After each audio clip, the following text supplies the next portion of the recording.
지금 현재의 시간에 관심을 갖고 정성스럽게 행동하려는 것만으로도 시간은 풍요로워집니다. 안녕하세요. 나에게 힐링책입니다. 오늘 소개해드릴 책은 아리카와 마유미 작가의 바쁜 것도 습관입니다. 늘 바쁘다는 말을 입에 달고 삽니다. 이렇게 열심히 살고도 늘 바쁜데 여유가 생기는 날은 오긴 하는 걸까요? 이 책에서는 꼭 그렇게 바쁘게 살지 않고도 알찬 생활을 할 수 있다고 강조합니다. 나의 삶이 이토록 바쁜 이유를 분석해보고 여유로우면서도 알찬 생활로 전환하시길 바랍니다. 자신에 대한 신뢰는 힘이 세다. 자신을 가장 믿지 못하는 것은 하고 싶은 것을 하지 않는 자신입니다. 변명하거나 뒤로 미루거나 한다면 그런 자신에 대한 신뢰는 쌓일 수 없습니다. 어차피 무리야 라면서 하고 싶은 것을 영원히 이루지 못하게 됩니다. 하고 싶은 것을 할 때 자신을 설득시키는 최고의 힘은 지금까지 자신이 해온 행동이며 지금의 자신입니다. 이것은 그 어떤 논리보다 우선합니다. 열심히 살아온 시간을 쌓아서 손에 쥐는 것만큼 소중한 것은 없습니다. 일, 생활, 인간관계, 우정, 부부의 사랑, 부모 자식의 유대, 이 모든 것들도 쌓아온 시간을 통해 신뢰를 형성합니다. 매 순간 최선을 다해왔기에 결국 잘해내리라는 자신에 대한 신뢰 말입니다. 지금 이 순간에도 보이지 않는 신뢰가 쌓이고 있습니다. 우선은 오늘 하고 싶었던 것을 시작해봅시다. 대단하지 않아도 좋습니다. 작은 것부터 시작하면 됩니다. 행복과 풍요로움은 사소한 것들로 완성된다. 지금 현재의 시간에 관심을 갖고 정성스럽게 행동하려는 것만으로도 시간은 풍요로워집니다.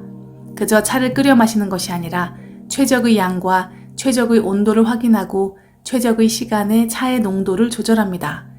그리고 마음에 드는 찻잔에 느긋하게 차를 따릅니다. 업무 시간 틈틈이 아 맛있다 라며 잠깐의 호사스러움을 맛볼 수 있다면 그것만으로도 기분이 한결 좋아질 겁니다. 또 다시 힘을 내서 남은 일을 마주할 수 있겠지요. 어떤 것이든지 정성스럽게 하고자 하면 마음이 따뜻해집니다.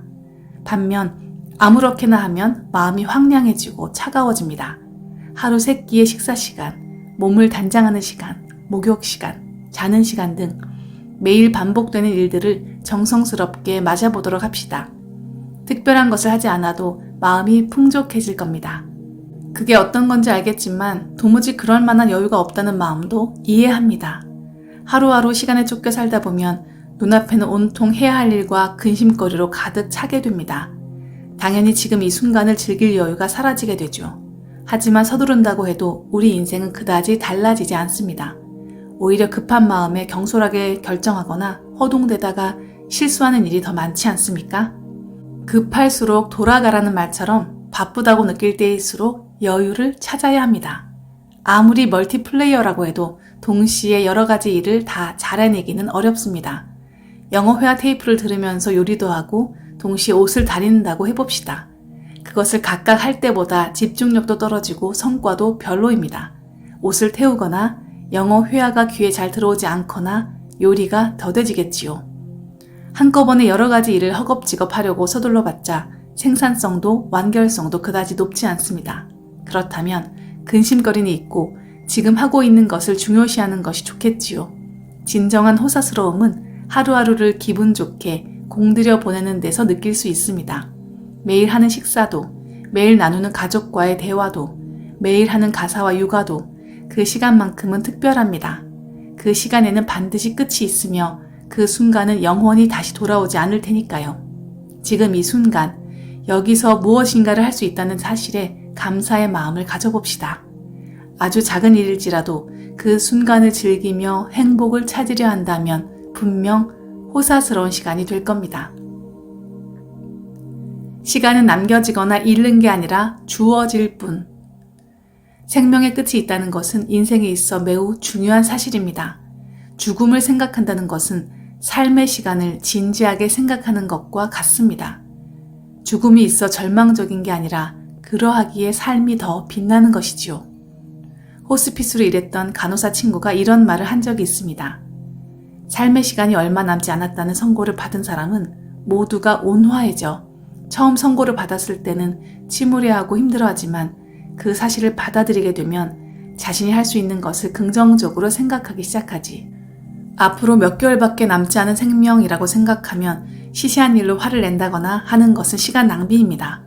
돈을 벌거나 물질적인 것을 얻는 것도 아니요, 타인에게 도움이 되는 것도 아니며 내게 행복을 주지도 않습니다. 유한한 생명을 의식하면 시간을 그런 무가치한 일 대신 자신에게 가장 소중한 것을 하는 데 쓰게 됩니다. 그 친구는 일러스트레이터였던 환자가 책을 남기는 일을 도와주었다고 합니다.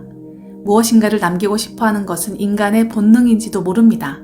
최후까지 일을 하려는 사람, 지금까지 하지 못했던 체험을 통해 감동을 느끼려는 사람, 소중한 가족과 일상을 보내려는 사람, 신세를 진 사람에게 감사를 전하려는 사람. 이렇게 시간을 사용하는 각자의 방법이 있는데 그 모든 것의 공통점은 가장 소중히 여기는 것을 하려는 마음입니다. 그런 마음은 그때 당장 나타난 것이 아니라 계속해서 마음 깊은 곳에 숨어 있었을 것입니다. 단지 우리가 찾으려 하지 않았기에 몰랐을 뿐이죠.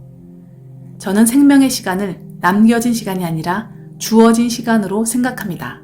시간이 없다가 아니라 시간은 있다고 생각해 주셨으면 합니다. 시시각각 시간을 잃어가는 것 같지만 애초에 시간은 소유할 수 없으니 잃을 것도 없습니다. 우리에게는 기적적으로 주어진 시간이 있습니다. 당신은 주어진 시간을 무엇에 쓰겠습니까?